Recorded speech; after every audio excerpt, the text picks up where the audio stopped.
Assalamualaikum warahmatullahi wabarakatuh. Shalom. Perkenalkan saya Pono Sampe dengan NIM D041 dari Wawasan Sosial Budaya Maritim A, Teknik Elektro. Video ini saya buat untuk memenuhi tugas pekan ke-7, yaitu membuat review tentang suku Bajo. Dan tema yang saya pilih di sini yaitu sejarah suku Bajo. Kita langsung masuk ke dalam materi, yaitu suku Bajo atau orang Bajo. Perlu kita ketahui bahwa orang Bajo ini merupakan salah satu suku bangsa Indonesia yang hidup secara nomaden ataupun tidak menetap di suatu tempat dan tersebar di seluruh wilayah Indonesia. Orang Bajo atau Bajo disebut dalam cerita rakyat bahwa nenek moyang orang Bajo ini berasal dari Johor, Malaysia, di mana saat itu Raja Johor memberi perintah kepada rakyatnya untuk menemukan putri Raja Johor yang melarikan diri dari Malaysia. Orang ini atau rakyat Raja Johor mencari putri ke beberapa tempat, salah satunya itu di Sulawesi. Disebutkan bahwa sang putri tidak lagi ingin kembali ke Johor, melainkan memilih untuk tetap tinggal di Sulawesi. Sedangkan rakyat Raja Johor juga yang diperintahkan oleh Raja Johor sendiri juga memilih untuk tetap tinggal di Sulawesi. Nah, inilah yang menjadi orang Bajo atau orang Bajo pada masa berikutnya. Kemudian ada juga cerita rakyat lain yang menyebutkan bahwa Putri Johor ini menikah dengan Pangeran Bugis dan orang-orang dari mahkota diberi nama oleh Bajoe. Kemudian jejak sejarah suku Bajoe. Suku Bajoe telah ada sejak ratusan tahun yang lalu. Suku ini menyebar di berbagai penjuru Nusantara melalui jalur pelayaran dan perdagangan serta cenderung hidup nomaden ataupun tidak menetap. Suku Bajo yang hidup berkelompok nomaden dipimpin oleh seorang punggawa. Punggawa merupakan sebutan untuk pemimpin yang memiliki kebijaksanaan dan karismatik. Kepemimpinan suku Bajo umumnya bersifat regiomatis. Jadi kekuasaan politik itu bersifat adi duniawi dan adi manusiawi. Selain itu, seorang punggawa diyakini juga memiliki kekuatan magis untuk memimpin prosesi adat istiadat, penyembuhan, dan sebagainya. Suku Bajo dalam kajian etnografi kurang begitu populer dibanding dengan suku Bugis, yang sama-sama menjadikan laut sebagai sarana mencari kehidupan. Hal ini dibuktikan dengan catatan pelayaran orang Makassar atau orang Bugis sendiri yang hampir meliputi seluruh perairan Nusantara. Kemudian dalam kegiatan sehari-hari suku Bajo yang cenderung hidup mobil dan dinamis ataupun tidak menetap, ini tidak memiliki keterikatan secara khusus terhadap salah satu agama tertentu. Jadi pada zaman dahulu itu suku Bajo itu tidak memiliki agama tertentu karena hidupnya yang nomaden.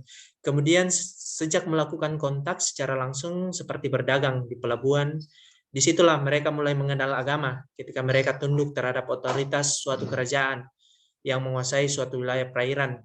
Misalnya itu di Selat Malaka yang dikuasai saat itu oleh Kerajaan Sriwijaya pada tahun 7 sampai 11 Masehi dan Kesultanan Malaka pada tahun 15 sampai 16 Masehi. Kemudian kita lanjut ke dalam suku Bajo pada masa Kerajaan Sriwijaya, yaitu sekitar tahun 7 sampai 11 Masehi. Suku Bajo ini berperan sebagai pasukan laut kerajaan Sriwijaya yang diberi tugas untuk menjaga kedaulatan, di mana kita ketahui bahwa kerajaan Sriwijaya ini merupakan kerajaan maritim yang sangat sukses pada masanya. Suku Bajo ini diberikan kedaulatan untuk menjaga maritim dan mengerahkan potensi perdagangan di wilayah kekuasaan Sriwijaya. Salah satu contohnya itu dengan mengerahkan kapal-kapal yang berlayar melewati wilayah teritorial kerajaan Sriwijaya untuk singgah sekaligus membayar pajak di Palembang, di mana Palembang pada saat itu merupakan ibu kota kerajaan Sriwijaya. Kedidayaan dan kesejahteraan Sriwijaya ini tidak bisa dilepaskan dari kontribusi suku Bajo. Kemudian beberapa abad lamanya Sriwijaya berperan sebagai pelabuhan samudra, pusat perdagangan atau bandar transito, dan pusat kekuasaan yang menguasai pelayaran serta perdagangan di Semenanjung Malaya, serta Selat Melaka, Sumatera Utara, dan Selat Sunda. Kemudian kita masuk ke dalam suku Bajo pada masa Kesultanan Melaka. Pada masa Kesultanan Melaka, yaitu sekitar abad ke-15 sampai 16 Masehi, di situ para Meswara dari Bukit Siguntang, Mahameru, Palembang bekerja sama dengan suku Bajo di Selat Melaka untuk mendirikan pemukiman awal. Sebagai balas jasa dari Raja Pameswara, itu menjadikan orang Bajo sebagai pembesar negeri atau yang biasa dikenal sebagai bangsawan. Nah, berkat bantuan dari suku Bajo ini, para Meswara berhasil membangun Malaka sebagai pusat perdagangan internasional, terutama memperdagangkan rempah-rempah dan bahan-bahan logam. Selaras dengan hal tersebut, kejayaan Malaka sebagai pusat perdagangan mulai melemah sejak ditaklukkan kerajaan Malaka ini oleh Portugis pada tahun 1511 Masehi. Hal ini juga menimbulkan kemunculan berbagai pusat perdagangan baru di Nusantara, misalnya itu seperti Aceh, Demak, Gresik, dan Makassar.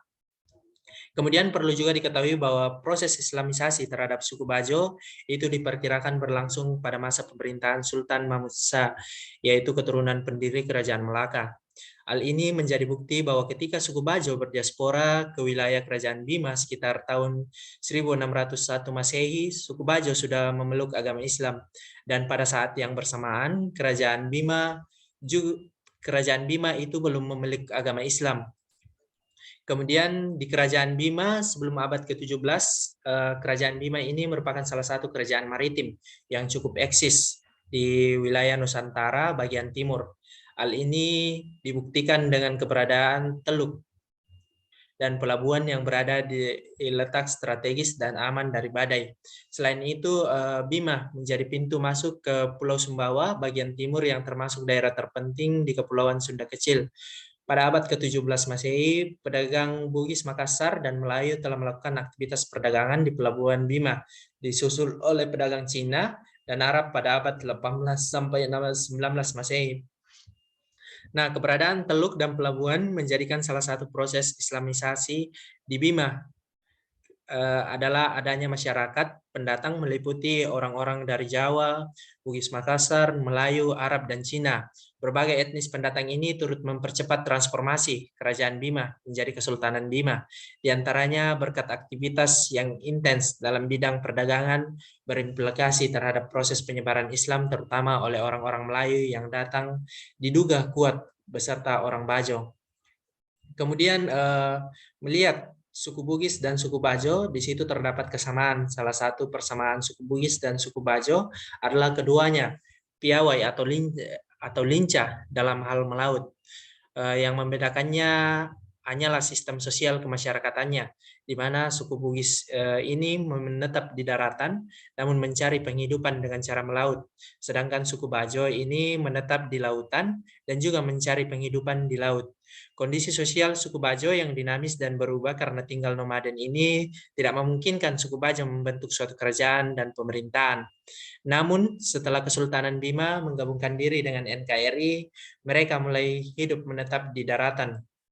Perlu kita ketahui juga bahwa perahu bagi orang Bajo bukan hanya sebagai alat transportasi dan komponen penting, tetapi merupakan komponen penting untuk melaut. Di atas perahu ini mereka bisa bersosialisasi, membangun sebuah keluarga, bahkan membangun keturunan dan menjaga kebudayaan. Nah, perahu masyarakat Bajo pulau itu sangat beragam. Perahu bercadik biasanya digunakan untuk melaut jarak jauh di sekitar wilayah Kepulauan Sunda Kecil. Sedangkan untuk transportasi laut jarak dekat hingga menengah, suku Bajo itu biasanya hanya menggunakan perahu tanpa cadik. Inilah contoh perahu bercadik. Kemudian kita masuk ke dalam kehidupan suku Bajo. Seperti yang kita ketahui bahwa orang Bajo ataupun suku Bajo ini terkenal sebagai pelaut hebat yang pernah ada. Bahkan suku Bajo dapat dikatakan dapat menyelam juga dalam waktu yang cukup lama di lautan karena mereka ini tinggal di laut. Mereka hidup dan mati di sekitar laut. Selain itu, mereka membangun tempat tinggal mereka sendiri yang dekat dengan laut serta untuk mencari nafkah. Itulah sebabnya mereka disebut pengembara laut karena mereka pada awalnya hidup di atas perahu, rumah terapung. Orang Bajo akhirnya menyebar ke pelosok wilayah sejak abad ke-16 Masehi hingga sekitar 40 sampai 50 tahun yang lalu. Perpindahan terakhir terjadi di berbagai daerah di Nusa Tenggara Timur ataupun NTT.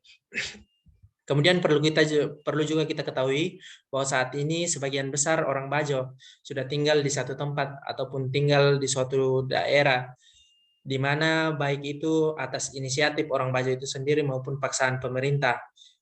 Dapat dilihat pada slide di bawah bahwa ini merupakan tempat salah satu pemukiman tetap orang Bajo. Walaupun masih berada di atas air, namun hidupnya sudah tidak berpindah-pindah. Kemudian suku Bajo di Indonesia. Di sini saya melampirkan beberapa tempat yang ditempati suku Bajo di Indonesia. Di antaranya itu di Jawa Timur. Di Jawa Timur kita bisa menemukan orang Bajo di Pulau Kangean, di Pulau Sumeneb. Mereka kebanyakan hidup bersama dengan orang Bugis dan Madura. Kemudian di NTT, orang Bajo tinggal di kawasan pesisir, Manggarai Barat hingga Flores Timur. Di NTB, masyarakat Bajo tinggal di salah satu desa di Kecamatan Labuan Aji, Lombok Timur. Bahkan di NTT dan NTB ini terdapat juga yang namanya Labuan Bajo, yang menunjukkan bahwa mayoritas orang-orang di sana kemungkinan adalah orang Bajo. Kemudian di Gorontalo, suku Bajo tinggal di daerah pesisir Tomini, yaitu di Torosiaje. Pemukiman di Torosiaje ini tergolong unik, karena pemukiman ini dibangun di atas laut yang benar-benar terpisah dari daratan, seperti gambar yang kita amati tadi. Dari segi bahasa yang digunakan oleh suku Bajo, orang Bajo memiliki bahasa sendiri dalam berbicara sehari-hari. Tetapi tidak dipungkiri bahwa dialeknya itu dipengaruhi oleh daerah tempat mereka tinggal. Orang Bajo yang tinggal di Sulawesi Selatan itu mengadopsi budaya dari Bugis dan Makassar, atau mereka mengadopsi budaya Buton di Sulawesi Tenggara. Sedangkan suku Bajo di Sumbawa itu mengadopsi budaya Bugis. Jadi itu saja yang mungkin saya dapat sampaikan tentang review suku Bajo, yaitu sejarah suku Bajo. Adapun referensi yang saya gunakan yaitu jurnal yang berjudul Identitas Budaya dan Sejarah Suku Bajo di Bajo Pulau Pascanobaden, yang ditulis oleh Ayrullah, Nuroma, Alim, dan Taufik pada tahun 2021 dan diterbitkan oleh Meta Umoniora, yaitu volume 11 nomor 1 halaman 75 sampai 90 dan dapat diakses pada link berikut. Kurang lebihnya itu yang dapat saya sampaikan. Jika ada kesalahan kata yang terucap, kiranya mohon dimaafkan. Terima kasih.